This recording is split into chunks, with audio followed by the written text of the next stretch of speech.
Welcome back to the Comfee Mug channel. My name is Christian, and last stream we tested out a texture painting technique using shaders, which, spoilers, worked out so well that I'll be using it for pretty much every future model now. So make sure to like and subscribe on your way in, and let's get into the highlights. I have a couple models already prepared for you guys today. This image here is very interesting to me because I know that a lot of stuff in Arcane is hand painted, but just run with me here, because my hypothetical is that I'll be using texture painted masks to just paint a black and white mask where I want a certain shader to be on one model. That's the general idea. It's all about adding a little bit more detail, more painterly detail, without having to be an expert in fully texture painting these models. I've never actually done this before, so let me figure out how to do this here. We'll need to UV unwrap this first. I'm kind of learning on the spot, on the fly with you guys. So we have those seams done. Fickle Rain, how's it going? Good to see you. Going great, thank you. I appreciate it. You guys are teaching me a little bit here. I have some stuff that I can teach you guys, and you guys have some stuff that you can teach me. This is really cool. But yeah, okay, so now I think that we're ready to be able to start texture painting. And yes, I'll keep that black and then new image. Perfect. And now we can just focus in on this. This will be a little bit interesting because I have my drawing tablet like covering my line of sight to my keyboard. So now if I go over to the texture paint, I'm just using the Blender native brushes, and I also want to be able to see the edges of the model. So let me just add a Fresnel. Ah, yes, there we go. Now I can see where certain things are. If this works, I'll be using this technique for pretty much all of my models for like main characters or creatures and other stuff like that. Actually, I'm curious, have you guys used this technique before where you create masks like this to switch between two different shaders? But yeah, so right now I think I'll just use the hard paint. Yeah, there we go. I'm just gonna do the basic outline of this shape. Halal, you said I know a lot about shaders, and I tend to bake them into textures, then hand paint them. Oh, that's a really good idea as well. I'll have to come back with the black mask just to fix up some of these edges that I'm doing, but I'm basically just trying to get the overall shape. And then I'll go in with a little bit softer brush for the edges.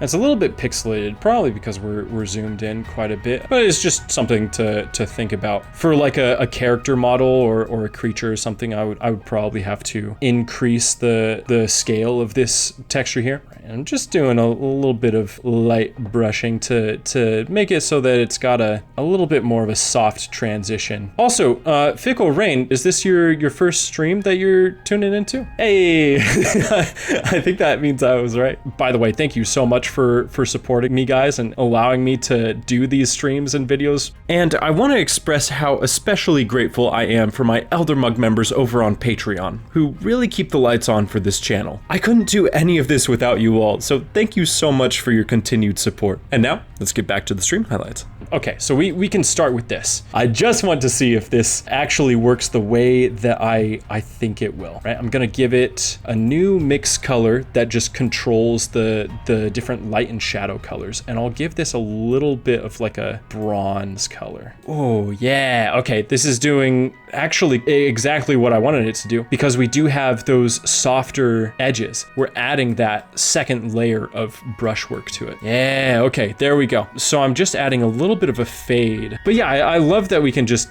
add smaller details and give it a very unique look while still being able to like apply these different shaders to different models. This is turning out pretty much exactly like I had hoped, and I was really nervous coming into this, to be honest with you guys. And once again, I'll probably have to increase the scale for the image texture, but for like a background object, this actually seems to work pretty well in my opinion. And now that we've gotten the core concept down, I wanted to test out having multiple masks with different shaders on this fish model. And even though I wasn't able to fully retopologize it before the stream, we got some pretty fantastic results.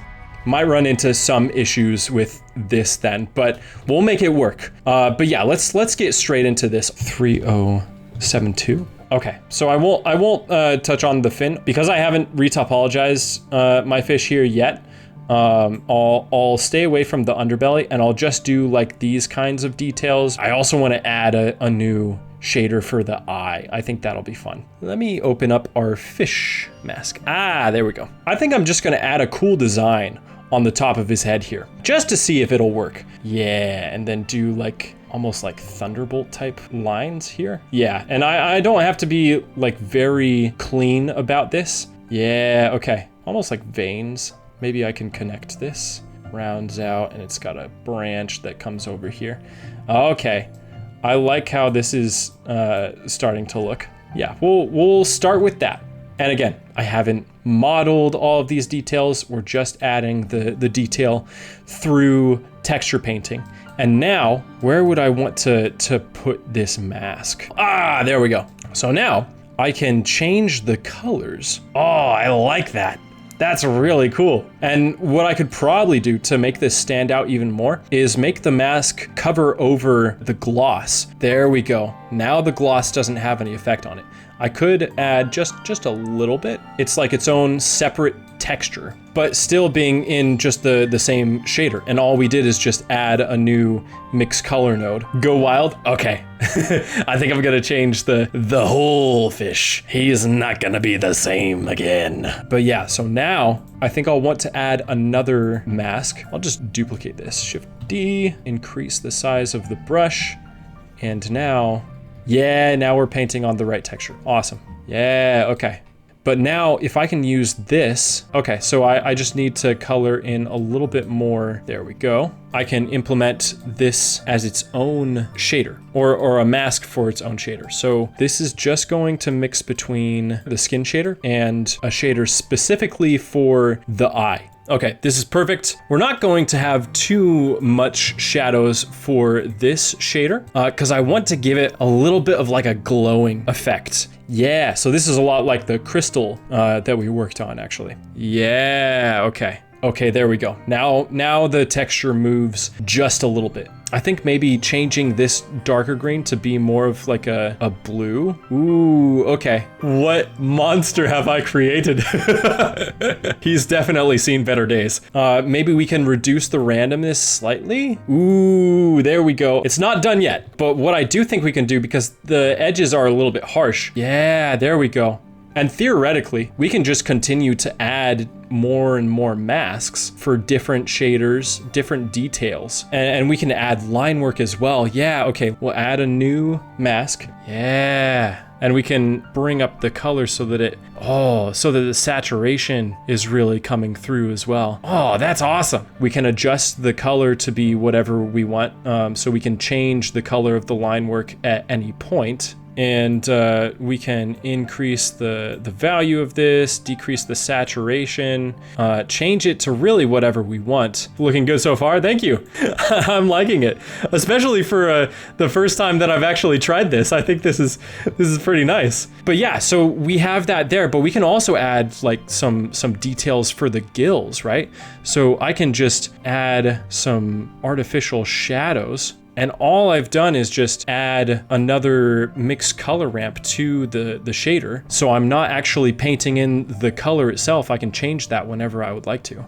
And there's so much more content and in-depth analysis from this members-only stream that I couldn't fit in this shorter video. So feel free to check out that full VOD in the description below by becoming a member for as low as $1 a month. You'll also get access to previous and future member streams, and by becoming a member, you'll help keep this channel running. And if you want to see how I made the Arcane-inspired metal shader that I used for the anvil, you can click on this video right here.